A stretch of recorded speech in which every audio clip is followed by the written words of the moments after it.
Welcome to this new quarterly webinar session.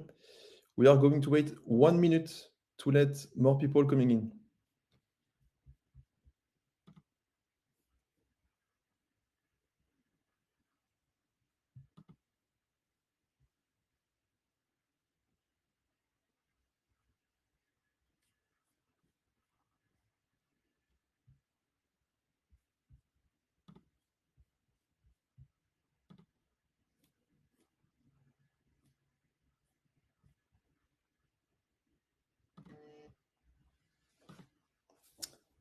So welcome to those who just joined. It's now time to launch the fourth EnergyScan webinar session of 2023. I'm Julien Waro. I'm in charge of the EnergyScan platform here at NG Global Energy Management and Sales. So which outlook for energy prices in a context marked by significant moves on the supply side and a growing impact of the surge in interest rates on the global economy? So in this session, we'll try to give you the key elements to answer this question with our speaker, namely Olivier Gasnier, Évariste Newkey, and Étienne Covin. As usual, we'll start with the macroeconomic and crude oil trends before switching to natural gas and conclude with European power and carbon markets. So let me remind you that this is an interactive session. So don't hesitate to use the chat module to ask questions to our speakers. We'll do a Q&A session at the end of each part of the presentation. And I remind you that the session will last 90 minutes to take as much questions as possible. So finally, you will also be asked to fill a 30-second satisfaction survey at the end of the session. And note that the slides and a replay of the session will be available by tomorrow at the latest on the EnergyScan platform. And you can already download the slides of the presentation by clicking on the button on the upper part of the screen above the presentation. So before we start, just one small change to start today's session. I'm going to ask you to answer a one-question poll at the beginning of each part of the presentation. And so we are going to start with a question on the macroeconomic outlook context. So do you think that 2024 will be the year of recovery, recession, or stagflation? So as a reminder, stagflation, the combination of high inflation and weak economic growth. So I'm going to give you 5 seconds more to answer the survey. We'll see the results and we'll launch the session on macroeconomic and oil topics with Olivier. So I'm going to end the voting. Thanks for those who took the time to answer the survey. So looking at the results, we see that we have clearly a majority of attendees awaiting a recession or a stagflation for next year. So clearly a difficult economic moment for the global economy next year. So let's see with Olivier if he agrees with this outlook. Olivier, the floor is yours now. Thank you, Julien. Hello, everyone. So I guess that I've been quite convincing for the previous seminar, given the answer to the question. This webinar comes at an important time. I'm not just talking about the tensions in the Middle East, but also the surge in interest rates that we have been witnessing for several weeks now. US long rates in particular have been rising steadily to record levels since 2007. And as you can see from the chart on the left, this one,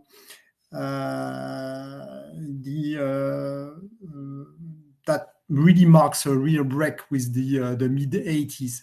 What could be more normal given the surge in prices, with inflation reaching its highest level for 40 years in 22 on core inflation, that is to say, excluding energy and food, at 30 years maximum.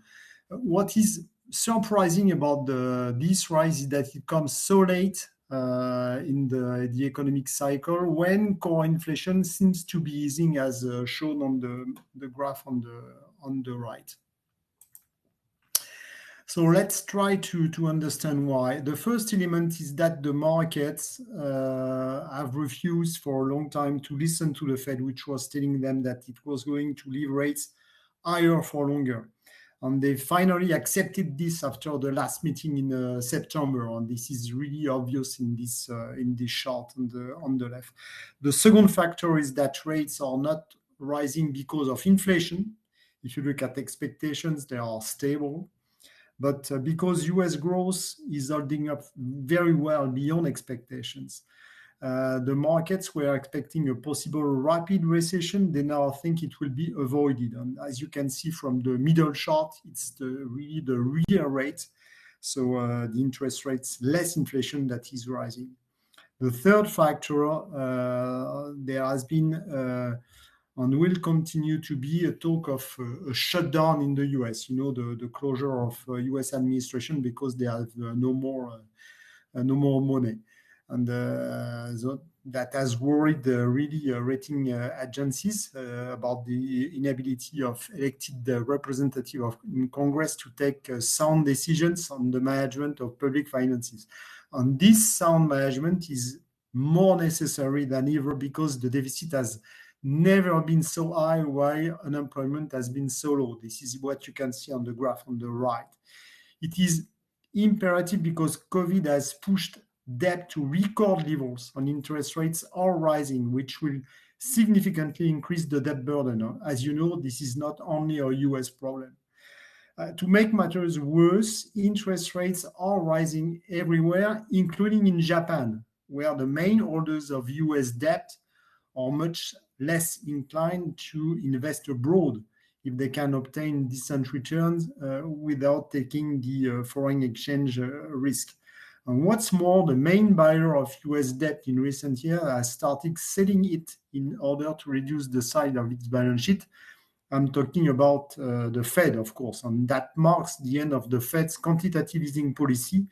Now it's time for quantitative tightening. So you have a broad range of explanation for this rise in US long-term interest rates. So as we have seen, we have a growth that is strong in the US. It's true, the economy is already better than expected. And you also have annual growth that annualized growth in Q3 that should exceed 5% according to latest estimates, which was really a surprise for everybody. But if you look at elsewhere, it's not the case in Europe, of course, and even in China, where the growth in Q3 has been also better than expected, the recovery is still being weighed down by the poverty crisis. So in a way, these high US long-term interest rates are imposing themselves to everyone, even if economic conditions are not the same elsewhere. So can we expect disinflation to bring long rates down quickly? The temptation is to say no. Firstly, because energy pricing are rising again. It's energy prices that have kept inflation down until now. But this effect has ended and is even being reversed right now.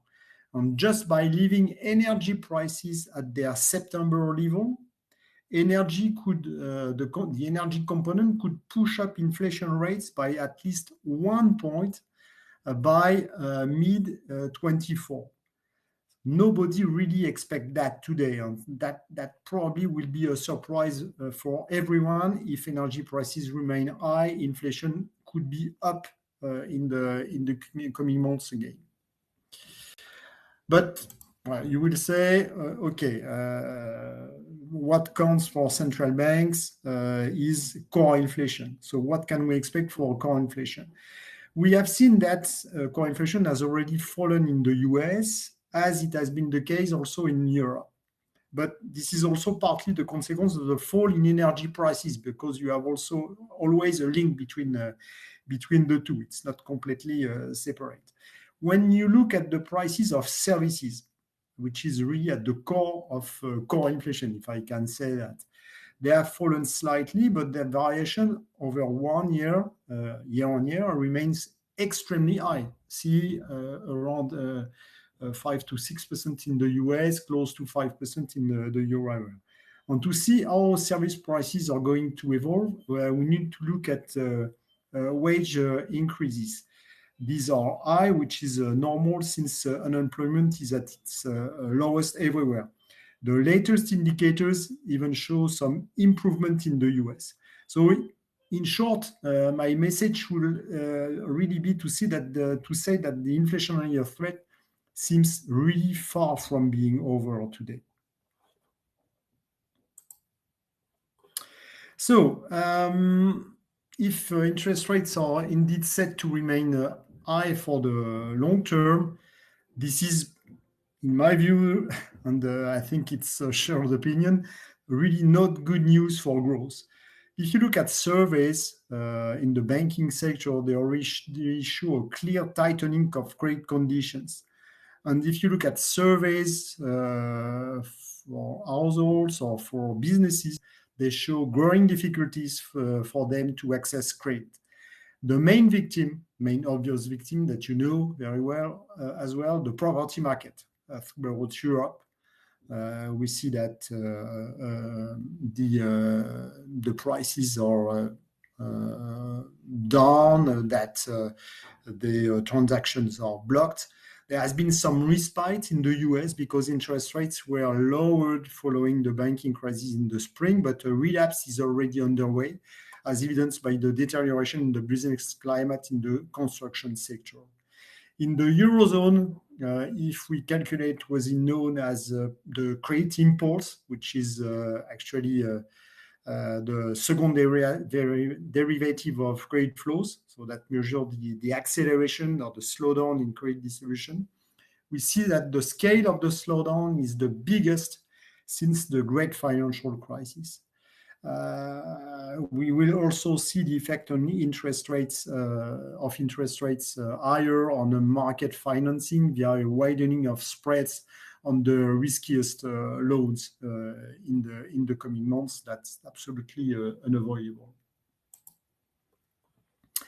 So, compared with July, we have revised our growth forecast upwards for 23, and that was due in particular to the resilience of the US economy, and in particular what I said already, the much stronger than expected growth in Q3. According to the latest estimate of the Atlanta Fed, GDP growth could be at 5.4% in the US in Q3.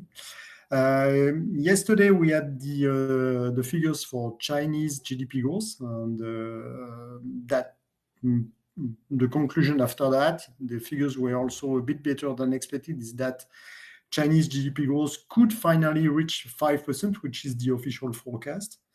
But nevertheless, in China, you have still this huge problem, which is the state of the property market. And you have probably also heard that Country Garden, one of the main property developers, has been in default yesterday on its foreign debt. And this is a very important event. You can see on this table that the IMF has revised its global growth forecast for 24 slightly downwards to 2.9%. And it's important because now with the OECD, they predict a weaker growth next year than this year. And that was absolutely not the consensus at the start of the year. So we are, of course, maintaining our recession call for 24 due to the delayed impact of monetary tightening. There has been a recent revision of US savings data that suggests that the cash reserves of households that has been drawn from the recovery plan put in place during the COVID, and also the lack of consumer spending during the COVID crisis. That suggests that these reserves of cash are higher than expected, which could delay the onset of a US recession. And that explains probably the resilience of consumer spending right now.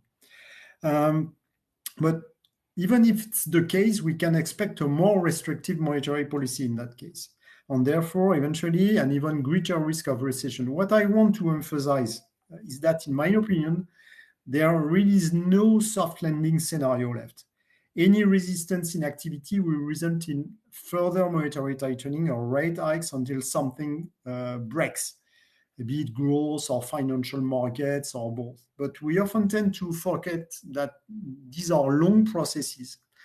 And so maybe the scenario described here will be triggered later in the US. This is clearly a possibility. Turning now to oil, prices have continued to rise since July, approaching $100 per barrel, hence the title of this presentation. That was at the end of September. There is a reason for this. The production cut decided unilaterally by Saudi Arabia, minus 1 million barrels per day, and then Russia from August, minus 0.3 barrel per day. For the time being, these cuts have been agreed until the end of the year. Nevertheless, we can see that at the end of September, the oil market began to switch from really a supply logic to a demand logic. And given the concerns raised by the rise in interest rates, the price of a barrel fell by more than $10 per barrel before rebounding again. Firstly, because the members of the Fed suggested that the rise in short-term interest rates was perhaps over, and secondly, and above all, because of the Hamas attack on Israel, which fueled fears that the conflict would spread to the whole of the Middle East, and in particular to Iran. So, a very simplified and schematic way to look at these things is to look at this slide, what has happened on the supply side. I mean, it's not detailed, just to show the main events. So you can see the fall in Saudi Arabia output, in Russian output, the increase in Iranian output, which has been regular, and also what was a surprise and what has limited finally the decline in supply, the rebound in US output. Okay, but we must add to this the fact that demand has continued to rise. So the deficit on the market is closer to 1 million barrels per day, given this contraction in supply. And OPEC even goes beyond this. They estimate that it will reach 2 million barrels per day in Q4, but they are still extremely optimistic about demand. So, what is driving prices up today is the geopolitical context. As you can see from the graph on the left, the war in Ukraine and the shortage of oil have led the West to seriously relax the application of sanctions against Iran, whose exports have recently risen sharply. So, if you look at the evolution, it's about plus 1 million barrels per day, which is huge since the start of the war in Ukraine. And so, without falling into extreme scenarios that we see Iran or even Saudi Arabia directly involved in the conflict between Israel and Hamas, you can imagine a return to strict application of sanctions, or even new sanctions that would cause some Iranian oil to disappear from the market. And there are not many solutions to replace it. The first is a very recent one. It has been decided yesterday, which is the lifting of sanctions against Venezuela in exchange for the organization of free elections in 2024. And this has just been decided by the US. The potential increase in supply is estimated at, in the very short term, around 200K barrels per day. Longer term, by the end of 2024, 500,000 barrels per day. not more because the infrastructure has been damaged, lack of money, etc. It will take time to restore the potential of output of Venezuela. The other solution could be to increase US output, but even the US Department of Energy does not really believe in this because shallow drilling is constantly declining and productivity growth is not infinite. So the only true solution, of course, is for Saudi Arabia to increase its output. And I think it would be in interest of Saudi Arabia. I think they have perfectly understood this, to avoid a price surge that would destroy demand. So precisely, we saw this demand destruction on the gasoline market this summer, which led to an increase in stocks and a fall in prices compared with crude oil. But by contrast, as we enter winter, the situation for diesel, for distillates, is very tense, with a sharp fall in stocks in the US and Europe, as you can see on these graphs. And we can say also that the fall has been exacerbated by the temporary suspension of Russian exports of diesel in September. We can see that the crack spread on diesel, the margin in relation to crude oil, has risen back to its high of late 22. But at that time, that was before the application of sanctions against Russian petroleum product exports. So the situation, in a way, is more serious today. So if we summarize all this in a supply and demand table, we can see that, as I said, market is currently in deficit. So that means that stocks are falling. That this line, the penultimate line. But given the anticipated slowdown in demand, the market should rebalance during 24. Obviously, the situation in the Middle East makes the forecasting exercise very uncertain, but if we leave aside the extreme scenarios, we can assume that Saudi Arabia will adapt its policy to keep prices in a range of, I would say, 85 to $100 per barrel. Why 85? Because it needs, Saudi Arabia needs this price level to finance its huge infrastructure spending. This level is estimated by the IMF, for example.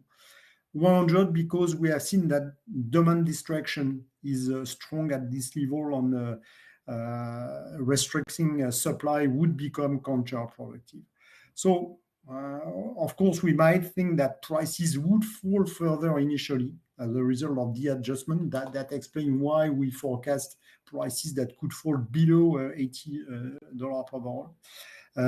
But probably we would still have now a geopolitical risk premium that would probably limit the downside potential. And this is why we have a bit revised higher scenario for oil prices.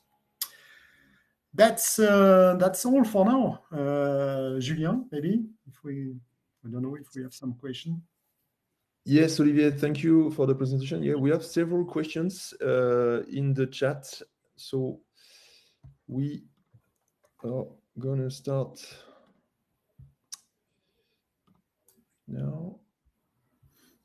So first question, if US savings data shows that household cash reserves are higher than expected, why is that the US as well as the Eurozone good imports have been falling since November 22? Does this suggest that consumer spending is weak?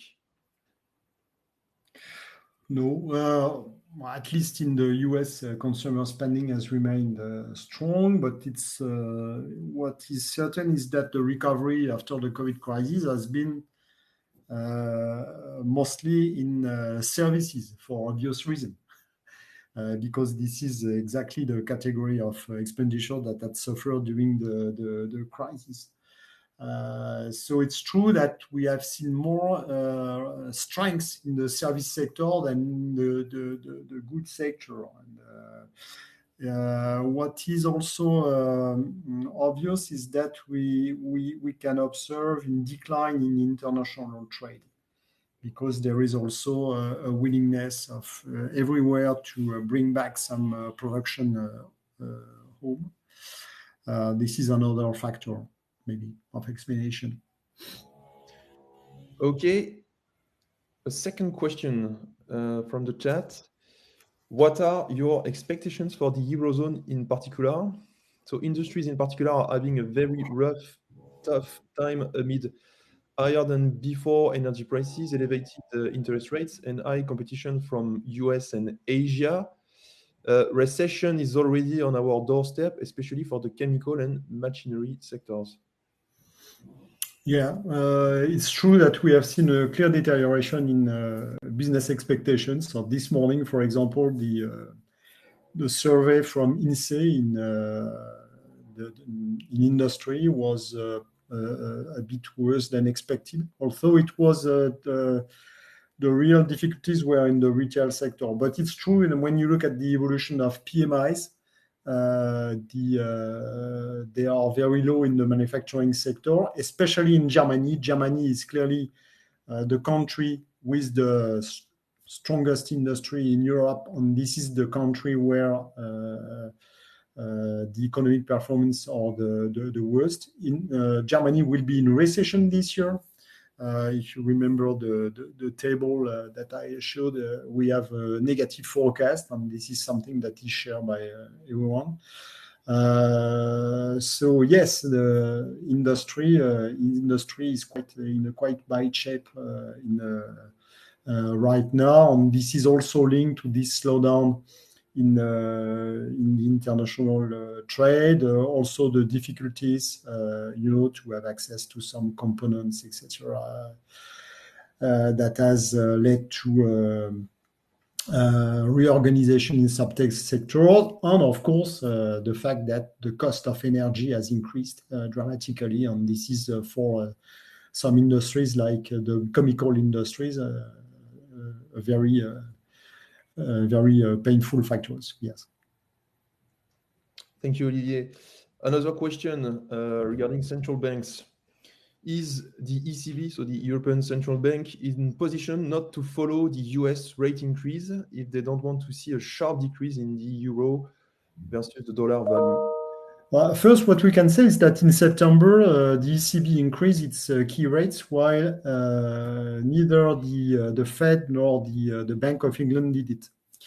So it's still possible to see a Fed rate increase, while in my view, it's over for the ECB because of economic conditions. But on the Fed side, it's not certain that the Fed will continue increase rates, precisely because the rise in long-term interest rates, the rise in bond yields, is doing the Fed job, actually. This is exactly what the Fed members have repeated for some time. So I think that more or less you have an end to the rise in key central bank rates, but with probably a risk that is still a bit on the upside for the Fed. And indeed, I still think that the euro dollar can go a bit lower, which means that the US dollar can strengthen a bit again against the euro. Okay, and one last question on the oil market. So is it a possible, realistic scenario to have a $120 barrel during all 2024? Well, to have a $120 per barrel, yes, because of the geopolitical event. That looks something that is possible during all 2024. I really doubt it could be the case, because in that case you will have a massive demand destruction, and for economies that are already weak. We have already said that about the industrial sector. So I would say yes, but during all 24, I really doubt it could be possible.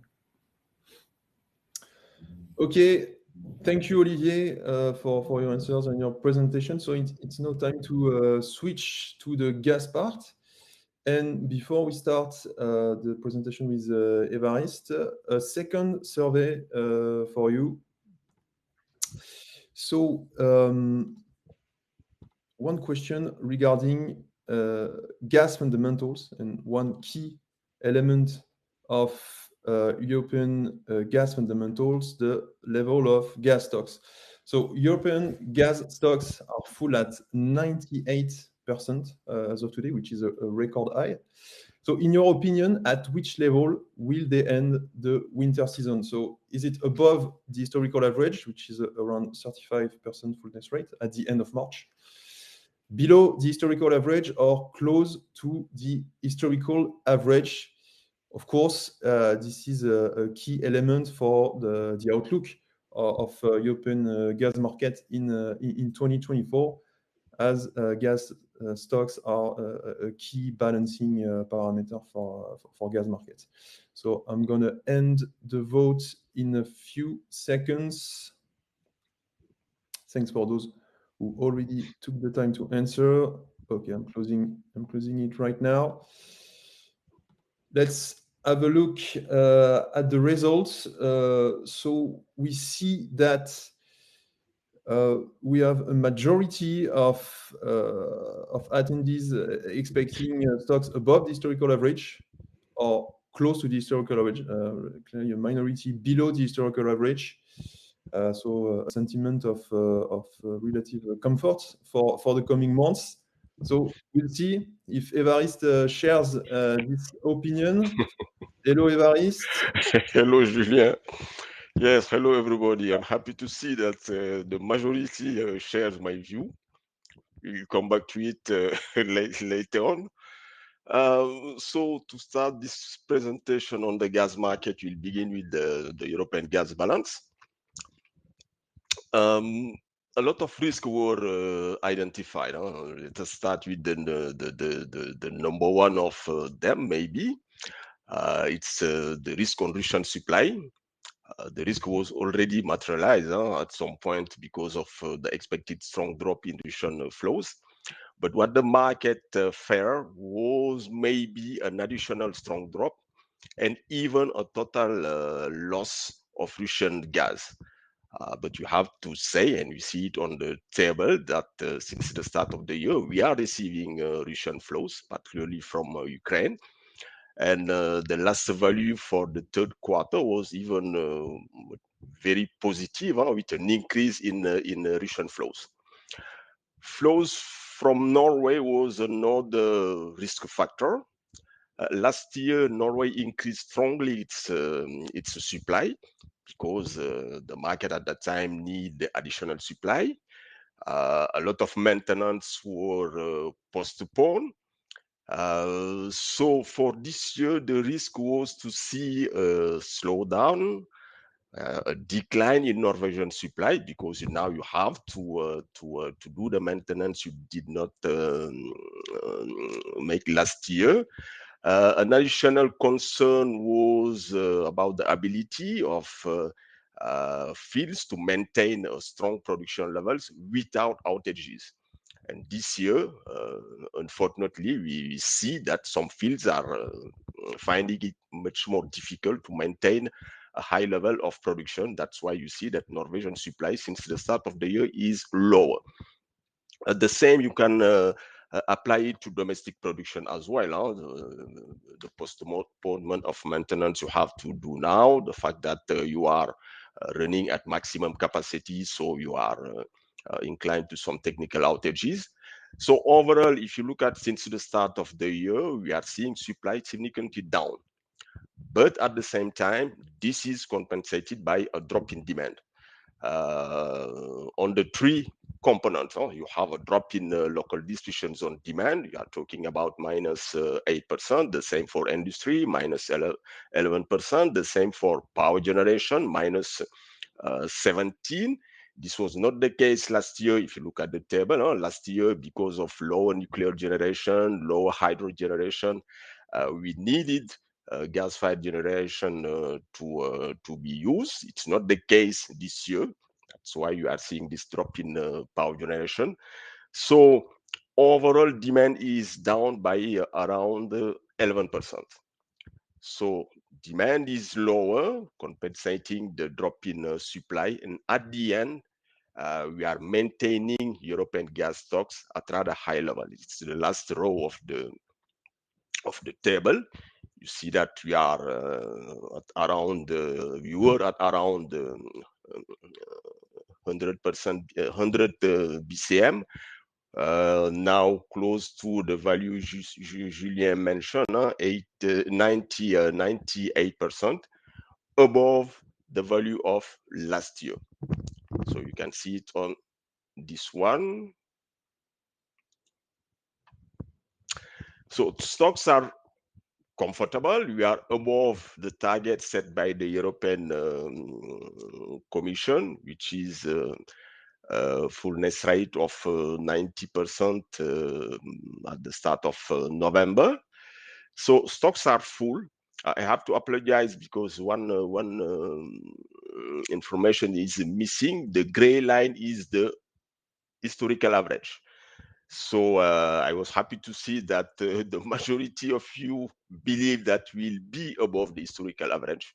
So I think that we should be above the historical average, because starting with the high level we are seeing right now, it will be very difficult for me to drop below the historical average.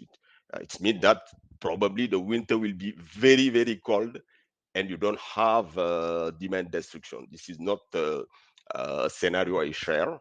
I don't know what will be the winter, but I know that now we are seeing some adjustment both on the supply side but also on the demand side.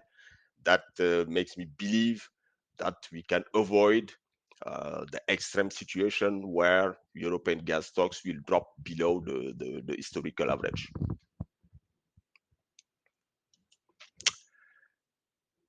Recently, a lot of risk factors shook the gas market, challenging the comfortable balance we have right now.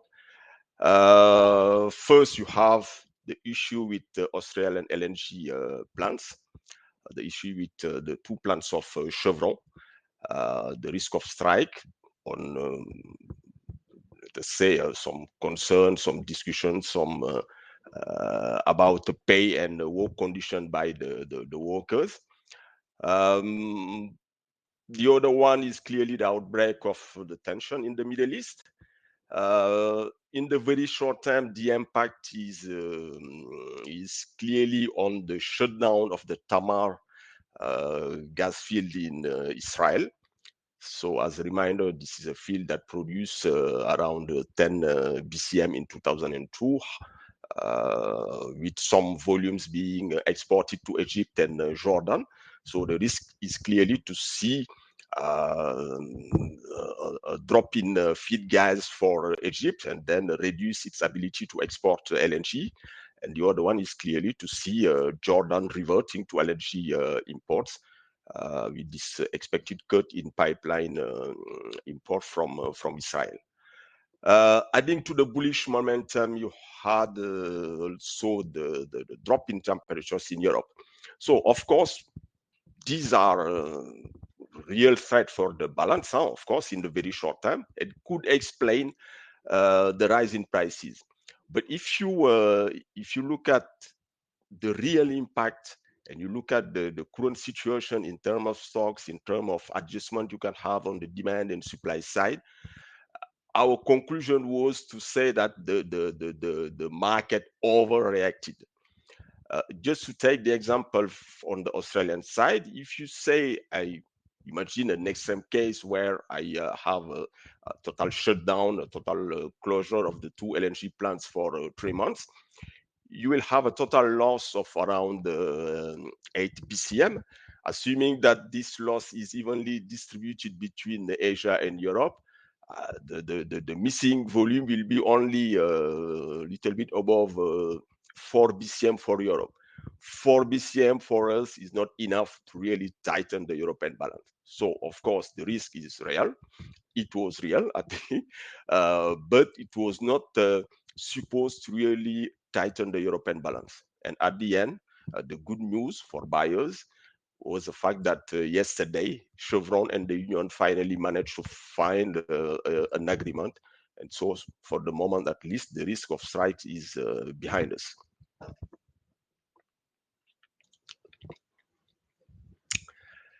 Could gas prices rise again above oil prices and for long? The for long is important because you can have a rise above oil prices in the very short term, as you can see it on the graph, which compare to say all the prices, the main relevant prices for the energy complex. Recently, with the tightness coming from the risk factor I mentioned previously, you see that TTF prices increase a lot. Even before Asia GKM prices, they increase a lot, rising above oil prices. But just as a reminder, keep in mind that last year, gas consumption worldwide dropped by 3.1% year on year. Why? Just because the sharp rise in gas prices triggers some demand destruction, but also some energy substitutions. In particular, if you take the example of oil consumption increased last year, roughly around the same the same percentage of the drop in gas prices, 3.2% year on year. What does it mean? It just means that if gas prices tend to rise again above oil prices, you'll have the same impact. You'll have demand destruction. You'll also have some energy substitutions.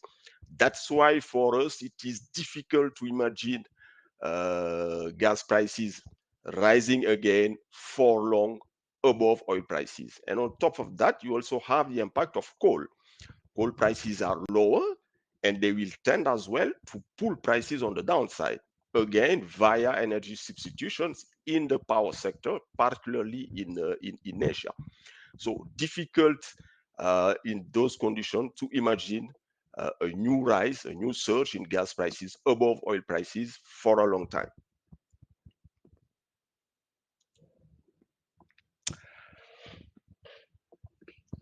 So the conclusion for us is obvious. We believe that European gas fundamentals do not justify a price trend reversal. Here you have the trend in TTF prices on the month side on the left, on the calendar contract on the right. We believe that it is mainly the purchase by suppliers that service residential commercial consumers on one side, and on the other side purchases by gas-fired power producers that explain the surge in prices. So obviously there was a fundamental reason behind the rise. But those purchases by physical participants do not explain all the price rise. We believe that financial participants also play a role. On the 3rd of October, when you look at the graph on the right, the TTF Cal contract, prices dropped to the 20-day low target. Of course, you never know what could be the price direction. Prices drop at that level. You could imagine an additional drop, or you could imagine a rebound. You never know. But what is sure is that you can use some probability to try to imagine what is the most likely scenario. And what the 20-day low tell us is that if prices reach that level, they are more likely to rebound than to continue to drop. And financial participants have it in mind, and most of them took the opportunity to buy at that level around the 3rd of October. And thereafter, with the support of the fundamentals, the many risks we mentioned, they took the opportunity to push prices higher. And if you look at the price trend, the number of days between the period they reach the 20-day low and the 20-day high is very short, and in fact, because the market was bull, and they have the opportunity, financial participants, to pull prices even higher. They reach their 20-day high target, and they even exceed the price.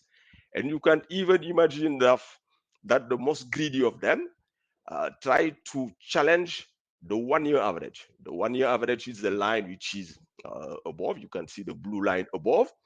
This 1 year average is important for us because this separates what is a bearish market, the current market condition, from a bullish market.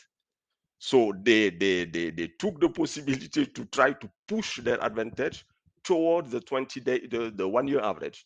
This is clear for the calendar contract, but it is even more clear when you look at the on the left on the month ahead contract. So they just try to reverse the trend. So my message here would be for all the buyers to have in mind that in this market, of course, you have the physical buyers like you, but you have also some financial participants. It is also important to keep in mind what financial participants can do. They are using such indicators to try to buy and sell. So you have to be careful. You never know what can be the market direction. But when prices reach their 20-day low, yes, you can say, okay, they could continue to drop, so I will wait a little bit before buying, fixing my price.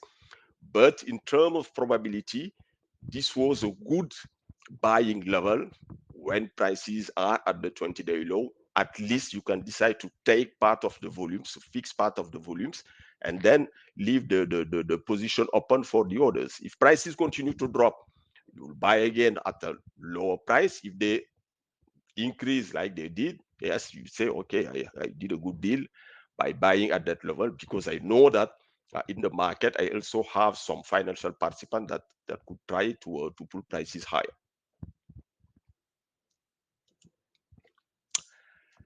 So prices are still below the 1 year average. They try to break that resistance, as I say, but they fail. They fail because fundamentals are bearish. So financial participants cannot go against the fundamentals. So far, fundamentals are bearish. This means that we continue to believe that European gas prices will remain between scenario 2 and 3. Let us say between continue to trade between the 1 year low and the 1 year average. Again, when you look at on the left, you see in terms of stocks what this means. It means that at the end of December, for instance, for the 1 year low scenario, you have stocks at rather at maximum close to 104. While for the 1 year average, it means that at the end of December, you'll be around 69. So we believe that prices will remain between those two bands, 1 year low, 1 year average, both on the month side and also on the calendar contract.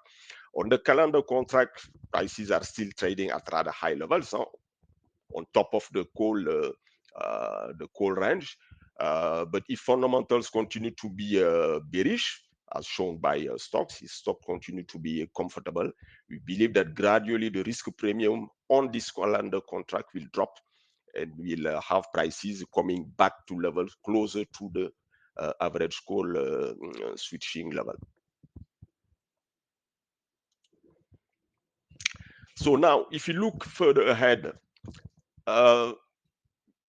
you see that what will be important for the gas market will clearly be the LNG supply.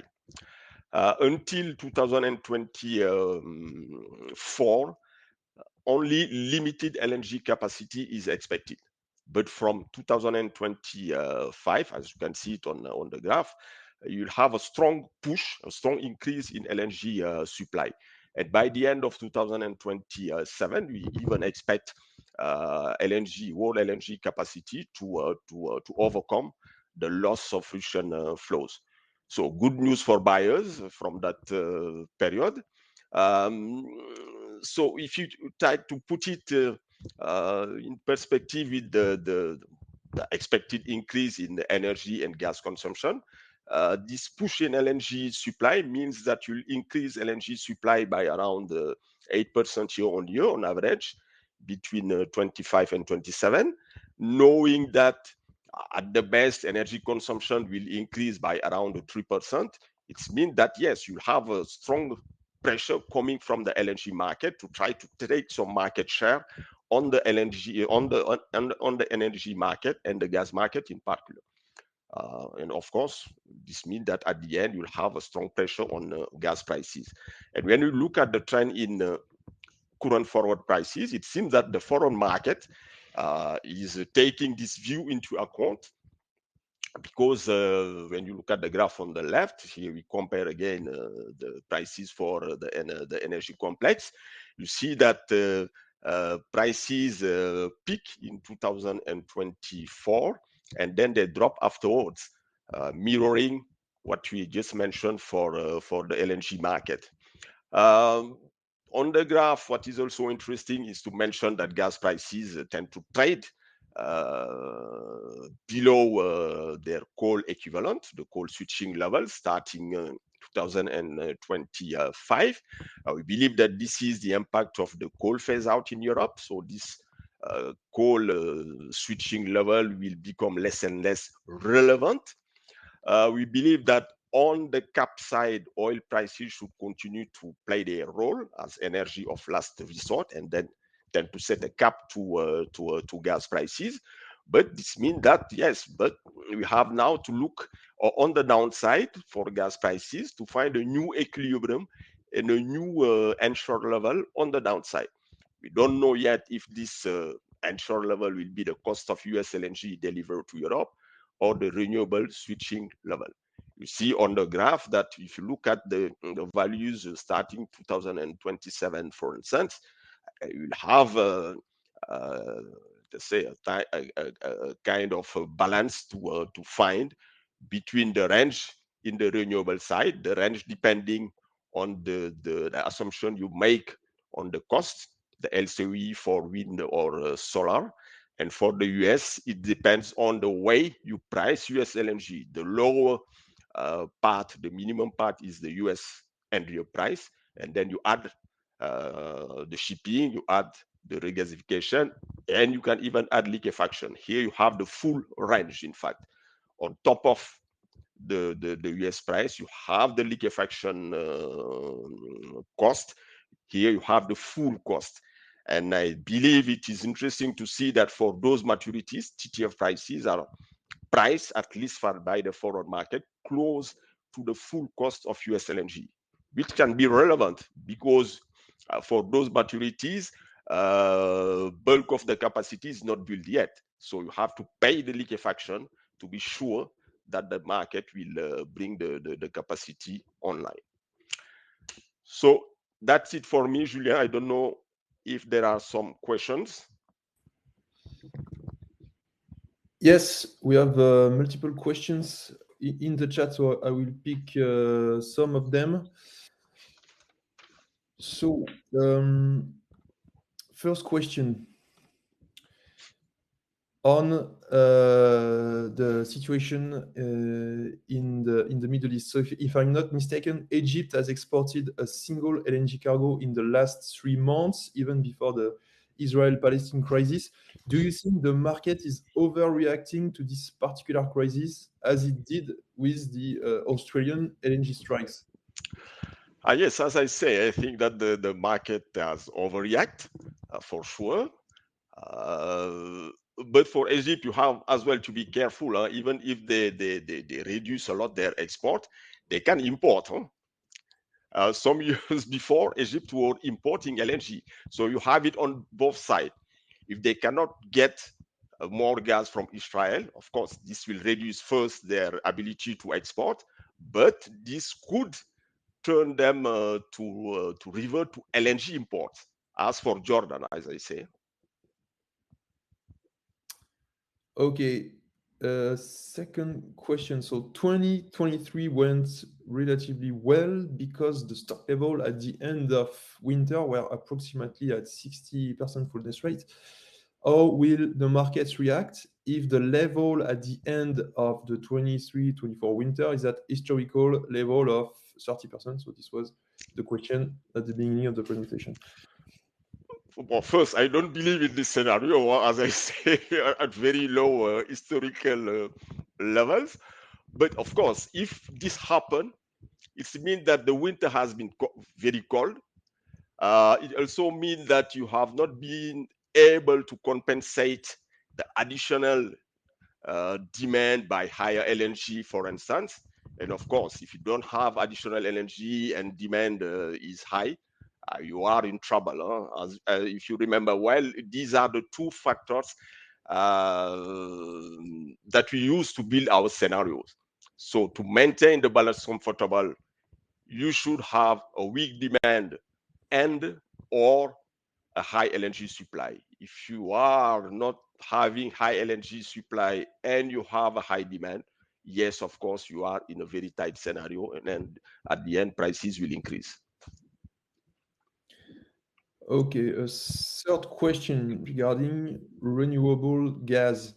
Do you foresee an accelerated trend for substitute for gas, like geothermal, CHP powered by electricity? If yes, when do you think this could impact gas prices?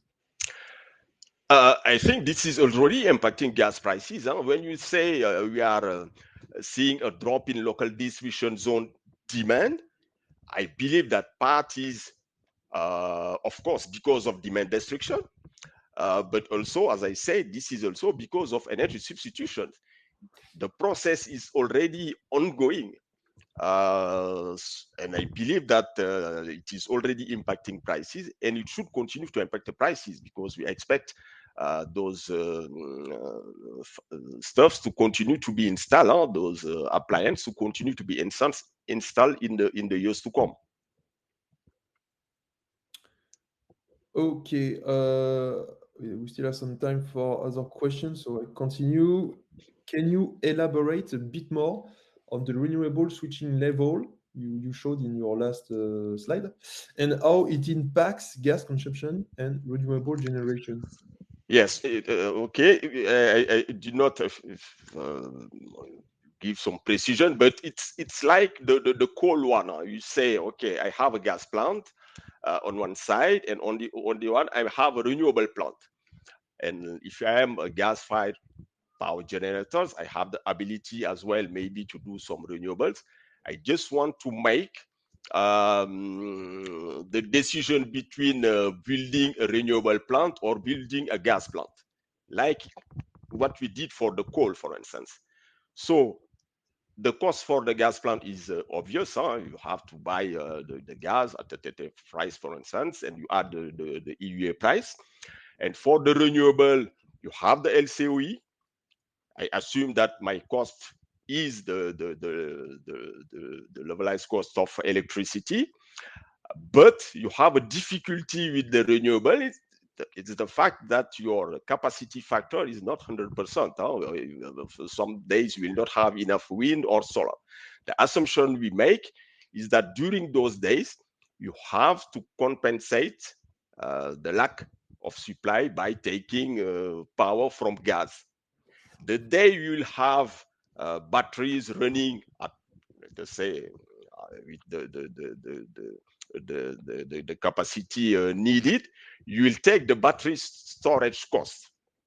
But for the time being, you don't have this battery storage cost. You have the gas cost, in fact. So in the renewable cost, you have two components. You have your LCOE. You apply it to the period where you are actually running the renewable plant because you have wind or solar. And when you don't have it, the missing volumes is the cost of the gas. And then this cost for renewable, you put it equal to the cost of gas. And then you can compute the cost of gas that make this this relation equal. Okay, thanks for your explanation, Évariste. So it's now time to move on to the power and carbon section. So thanks to all those of you who asked questions. We'll take the time to answer by email to all the questions we did not take during the session. So just before Etienne's presentation, another one question poll for you regarding a key element of the European power grid. It's the state of the French nuclear capacity. So in your opinion, what will be the level of EDF nuclear generation in 2023? So as a reminder, EDF communicated on a target between 300 and 330 terawatt hour. So do you think production will be somewhere between this target, below the target, so below 300 terawatt hour, or above 330 terawatt hour? So I'm gonna give you 5 seconds and I'm closing the vote.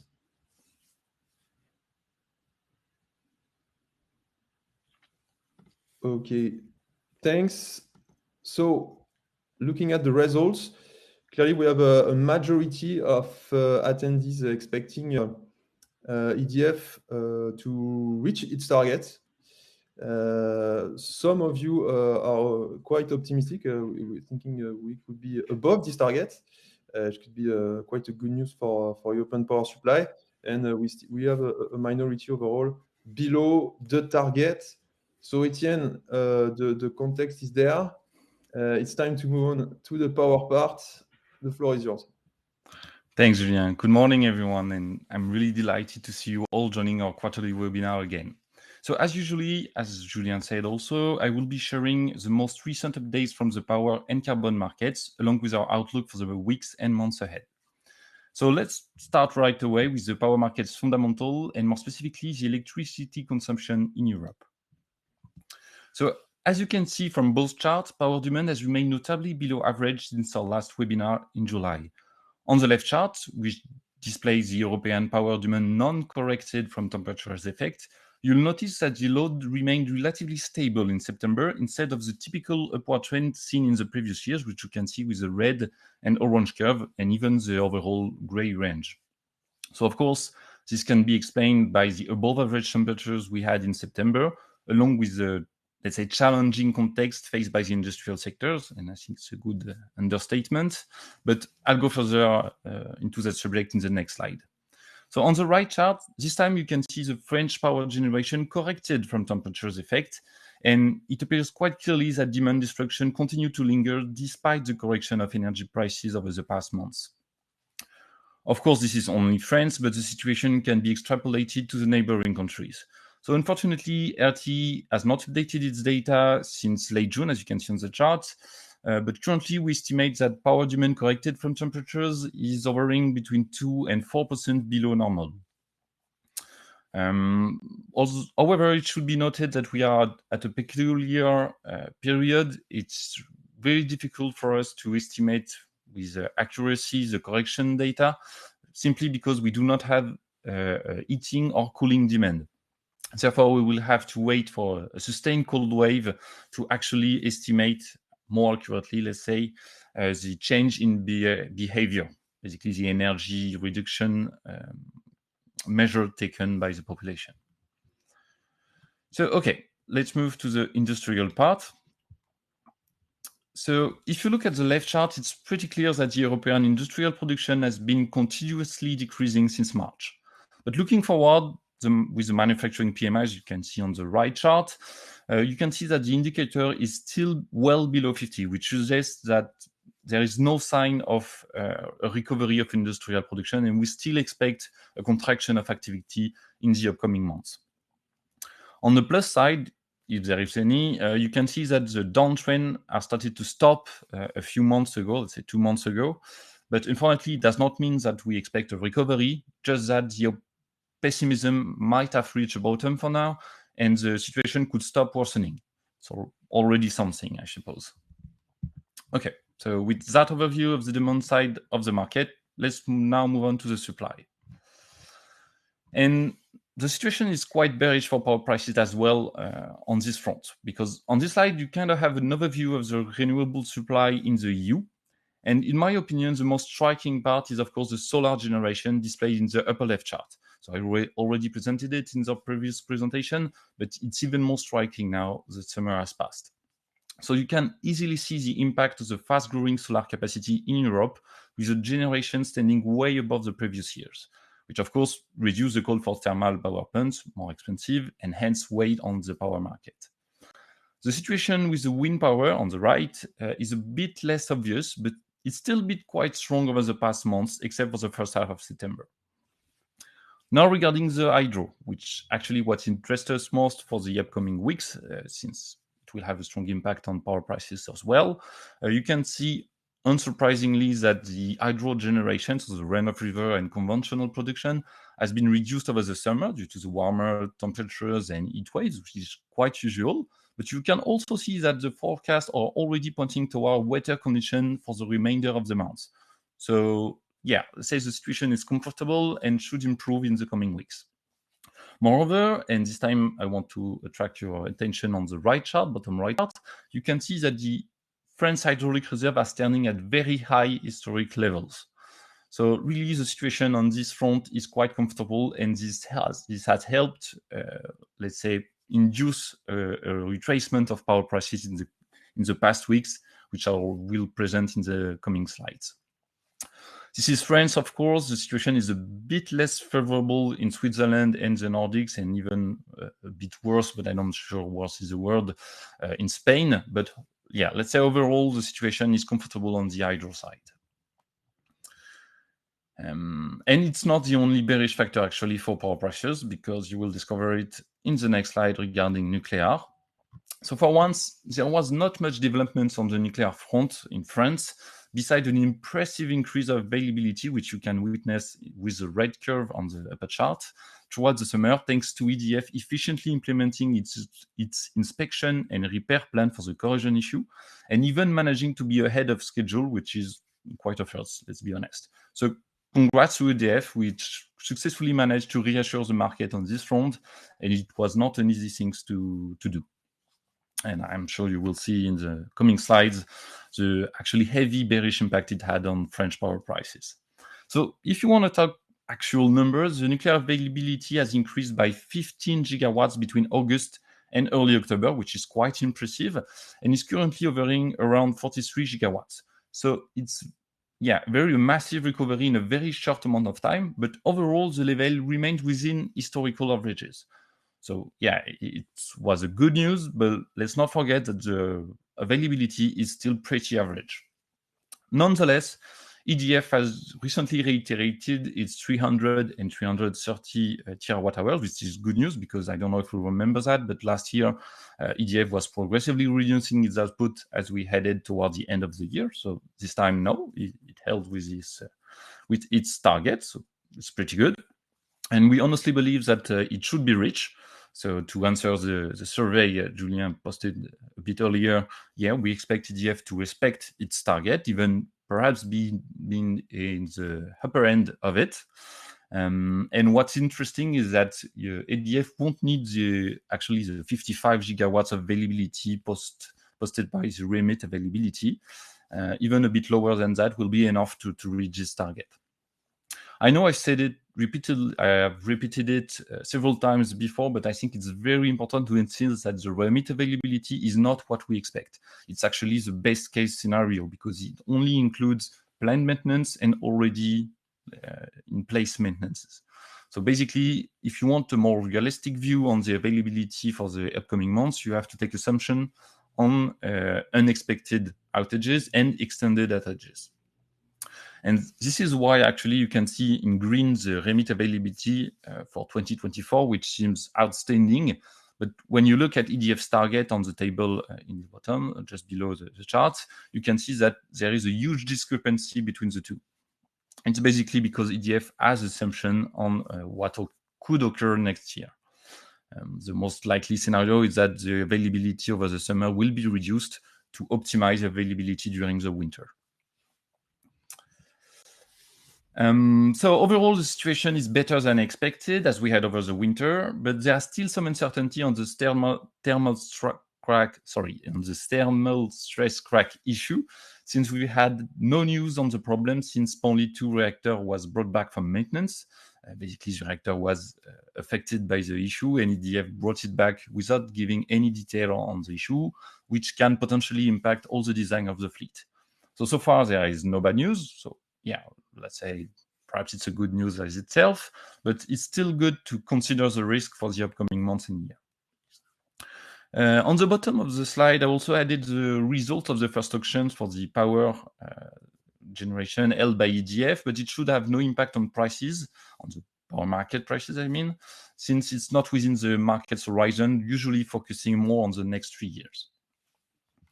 Okay, so now that everything's clear on the power market fundamentals, let's move to the price side of the presentation.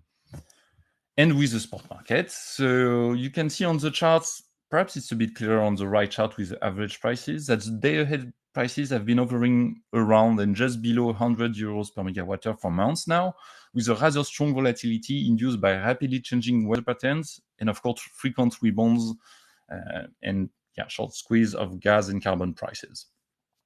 So I think I already mentioned it in our previous presentation, but despite the much more comfortable fundamental pictures this year, we do not expect prices to return to pre-COVID level, which you can see in the gray range on the right chart, mainly due to the much higher carbon prices and gas prices and carbon prices, because at the time, so pre-COVID in 2019 and before, you had carbon prices at about 20 euros per ton, which seemed high at the time, but now they are above 80 euros per ton. So you can see pretty clearly that we can't have our prices return to 30 to 50 euros per megawatt hour at the moment.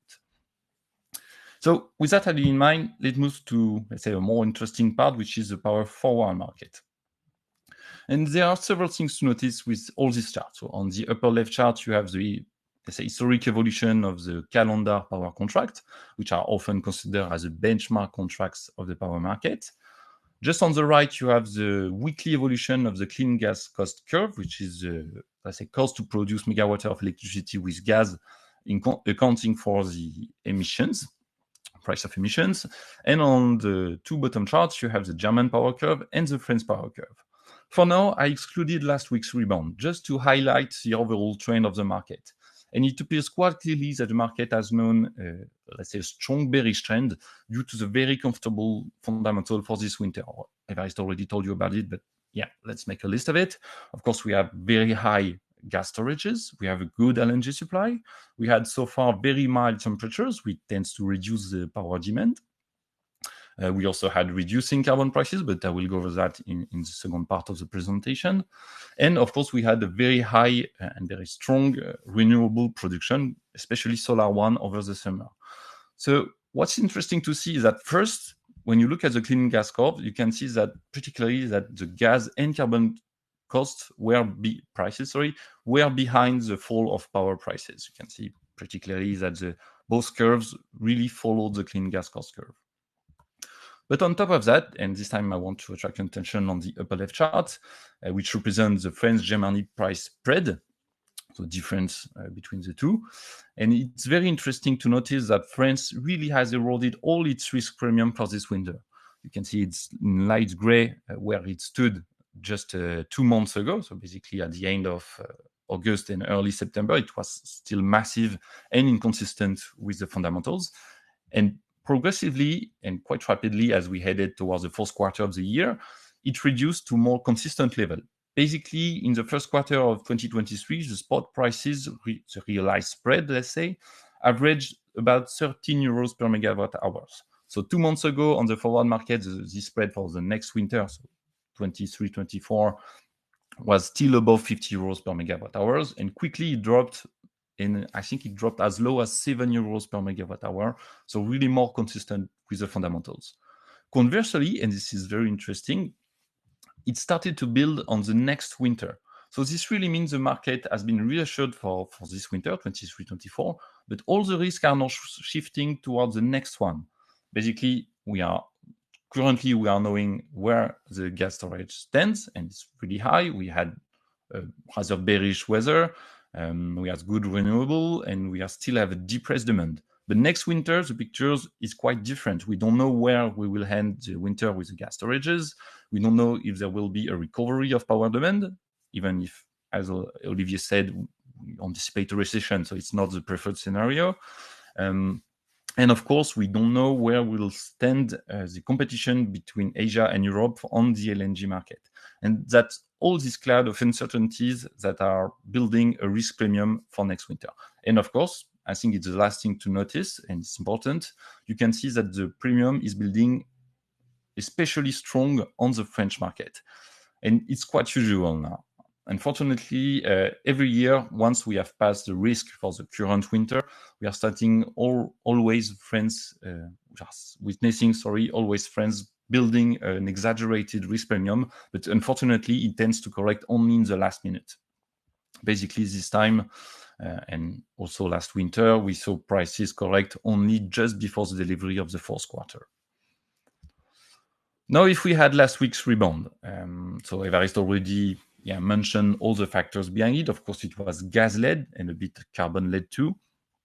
Basically, it's all the turmoil on the gas supply side. But on top of that, and it's more impacting the power side as well, we had lower than average temperature forecast for this week. And of course, this tends to boost the power prices because we expect a higher demand. As Évariste said, we see this sudden surge as exaggerated because the overall balance of the market remains quite comfortable. And that's why we have seen prices correct over the past 2 days. We had a slight rebound yesterday, but not really convincing. And basically, it was panic mode. And it's important to notice because it really highlights how much nervous the market is at the moment and how much headlines can impact prices. So basically, with every headlines potentially impacting the risk on the gas supply or demand of both energy markets, we see prices go strongly one way or the other, even though the overall balance is not that much impacted. So basically, you can expect volatility to remain quite strong in the upcoming months. That leads us to our outlook. So overall, the picture remains bearish for power prices. As I said before, we have a good renewable availability. We have lingering demand destruction and already more bearish weather forecast with mild, windy and wet weather conditions for the upcoming weeks. We have very high gas storage and other good LNG supplies, particularly with the resolve of the LNG strikes in Australia. On the other hand, it should not be excluded that we have higher risk of gas supply disruption with all the turmoil in the Middle East, in Finland with the Baltic connector, and not anymore with Chevron's installation, but still. But instead of actually impacting the balance, it heightened the upside risk for power prices, but nonetheless, the downside risk continue to prevail for the power market. So we still expect some correction, especially if the weather is warm and rather windy, which we have currently, even though it's a bit early to say for the remainder of the winter. So as every winter, there will be 3 main factors to monitor for the upcoming weeks. The weather, very important because it will decide not only for the demand at the moment, but also where it will impact the level of gas storage for the end of the winter. The gas supply developments, as I said before, the market is really trading on headlines at the moment. So you could expect some volatility at every piece of news emerging. And of course, the competition between Asia and Europe on the LNG market, even though it's a bit a longer term factor to monitor. Now moving to the carbon side, I'll try to be quick as well. So there are a lot of things to say on the carbon side, but it's actually quite easy to understand how it evolved and what we can expect in the coming weeks. So as you can see on the left chart, there has been a strong correlation between the gas market in red and the carbon prices in blue. Basically, since the carbon prices, and you will see it in the upcoming slides, is within the coal to gas switch range, every time gas start to rise, it favors a more emitting coal-based power production, and conversely, when gas prices start to drop, it tends to favor a less emitting gas-based power production. So that's explained all the temporary rebound of the gas market and why it impacted so much the carbon prices. On the other hand, and on a more holistic view, as you can see on the right chart, the carbon market has observed a rather steady bearish trend since the beginning of the year. So I always have some difficulty to mention an actual structural bearish trend. In my opinion, it's more about a correction from the steep ascent carbon prices are known over the past 2 years, rather than a structural true bearish trend. And I explain why with the fundamentals. But first, let's see why we had such let's say, bearish correction over the past months. So here again, you have, let's say, an overview of the main fundamentals of the carbon markets, and they are explaining actually this downtrend. So first, regarding the supply, on the upper left chart, you can see the auction supply, and you can see in red, which is the auction supply for 2023, that it has increased as of September for two reasons. The first one is that the MSR withdrawal are starting to get lower because the surplus has been used last year, so the adjustment on the auction supply has been reduced.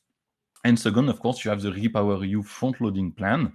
Basically, the EC decided to finance the exit of the EU from Russian fossil fuel. They decided to move forward auction volumes from 2730 to 2023-2026. And yeah, structurally, it increased the supply, so it weighed on carbon prices. I already talked about the other three charts in the power parts, but they're still worth mentioning. So we have a higher French nuclear availability. We have a very strong solar generation, both dampening the call for thermal power plants and hence the emission of the power sectors.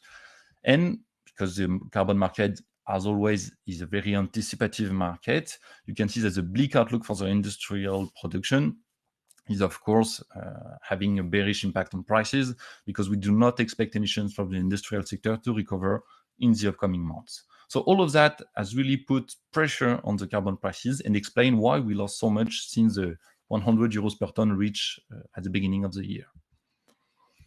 What's interesting also is to look at the parity between coal and gas. So I'm sure you're all familiar with this kind of chart right now, which is the fuel switching levels.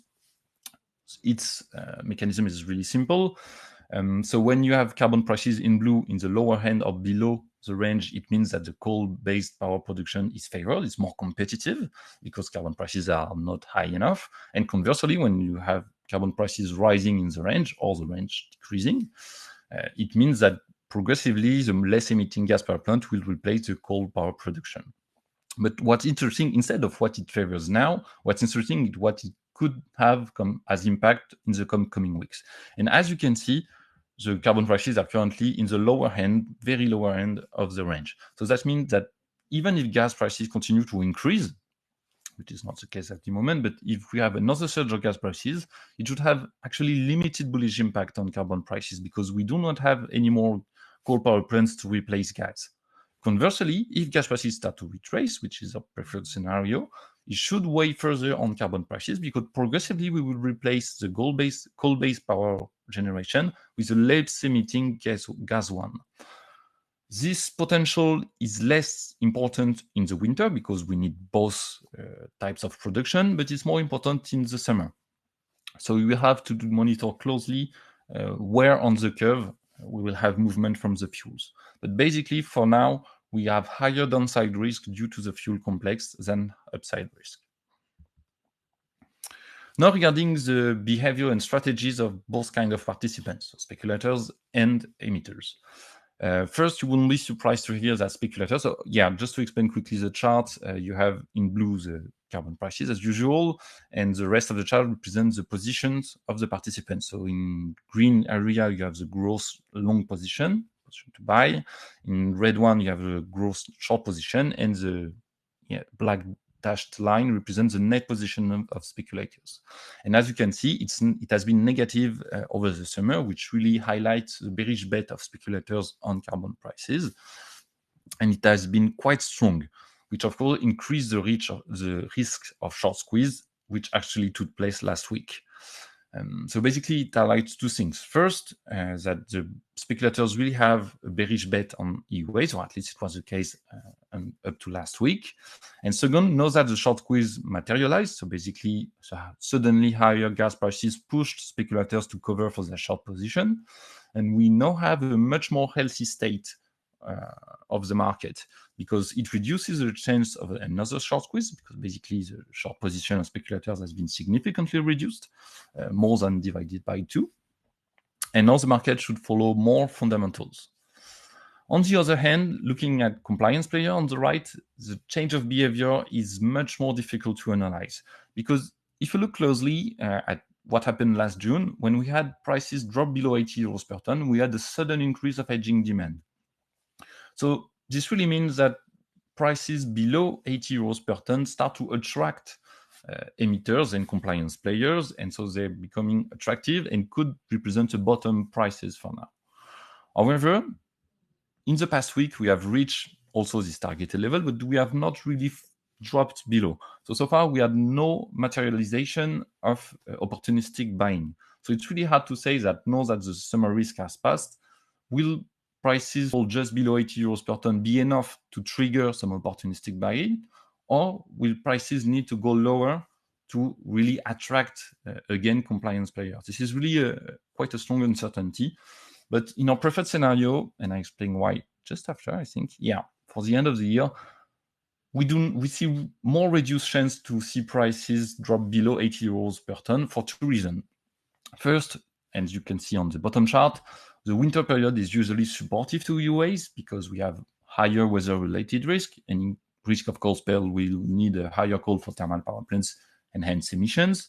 On top of that, we have the annual auction break coming mid-December. So even though it's broadly anticipated, when you have let's say another bullish factor materializing at the end of the year, when we do not have any more auction supply, it tends to really trigger a temporary upward trend. And on top of that, this year, we will have an ETS cap adjustment as of early 2024, according to the EU ETS Fit for 55 revision.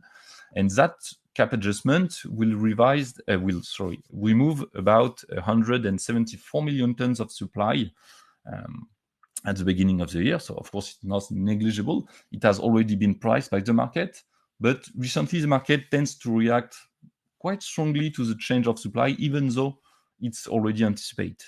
So in our opinion, even though the last rebound above 85 euros per ton was clearly exaggerated, considering the fundamentals are clearly bearish, we see really lower chance to see prices fall below 80 euros per ton, which should really be a strong support for the moment, because everyone should be reluctant to sell with a higher risk of upside at the end of the year.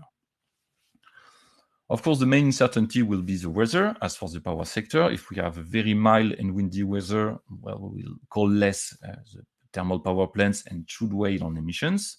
On the other hand, if we have a cold and very calm winter, it will have the opposite effect. So if you have any issue on the nuclear availability, it will also favor a more emitting thermal power production. And yeah, that's about it. So the main message is we are expecting prices to consolidate between 80 and 85 euros per ton toward the end of the year, and we do not exclude a temporary seasonal rebound at the end of the year. Now, looking forward. For 2024, we have actually reduced our forecast, mainly due to the bleak macroeconomic picture. So basically, we do not expect a recovery of the industrial demand, so that should weigh on emission next year. And I think what highlights this a bit more is the bottom chart with the blue bar chart. You can see the yearly balance of the market, and you can see that the market will still be short, but less and less over the next couple of years. So this really means that, and that's why I told you I do not like to talk about a structural bearish trend, because in a clearly structural short market, it's hard to talk about a bearish trend. But the tension of the market will clearly loosen over the next couple of years, and so we expect prices to steady in 2024 and 2025. On the longer term, it's quite the opposite. The market will tighten quite significantly and quite rapidly, mainly because the shipping sector, which is one of the bearish factors in the 24 and 25 due to its partial compliance, will be fully compliant, and we expect it to be short, so it will increase really the tension on the market. The surplus will start to really be depleted. We'll have higher hedging demand from CBAM cover sector. So we really have a combination of bullish factors which should really buoy emission prices toward the end of the decade. The main uncertainty over this, let's say, long-term view is, of course, the rapidly increasing renewable capacity in Europe. How much will be installed? Will the EU manage to respect its targets? And it will be a huge question for EUAs, because, of course, every time you install renewable capacity, it reduces the use of thermal power plants and hence tends to weigh on emissions. And that's about it for power and EUAs. I hope I wasn't too long and we still have time to answer some questions. Thank you, Etienne. Yeah, we have some questions, but we are really short on time. So we are going to take the questions during the satisfaction survey. So I'm just going to launch it. So thanks for your attention. Note that the next webinar session will take place in January 24. So question for you, Etienne, regarding the EUA market. Do you think that lower consumption of allowances by utilities and industries will outline the upcoming scarcity due to EU ETS rules as they are built on old assumptions of generation? No, actually, I think it will have the opposite effect because, yeah, you must remember that all the market has been revised last year with the Fit for 55 plan of the EU. So really, the market took new assumption exactly on power consumption and industrial demand. And what's unfortunate is that the EC was expecting a rather steady upward trend of emission prices, but due to their new plan, REPowerEU plan, which is quite arguable, we will have higher supply. And on top of that, we have lower demand at the moment. So really, this will, as I said before, we will expect prices to steady over the next couple of years. And I think it will, a bit affect the credibility of the market. And it's fortunate because it was effective so far. It really helped reduce the emissions. So yeah, unfortunately, the lower consumption of utilities and industry will, for now, slow down the necessary uptrend of emission prices. Okay. Thank you, Etienne. I'm going to close the satisfaction survey. We'll answer all the questions in the chat that we have not picked up during the session by email. So don't worry. Thanks for those who took the time to answer the survey. It's now time to close this session. Thanks for your attention once again. We'll meet again in January 24, and until then, see you soon on EnergyScan. Goodbye.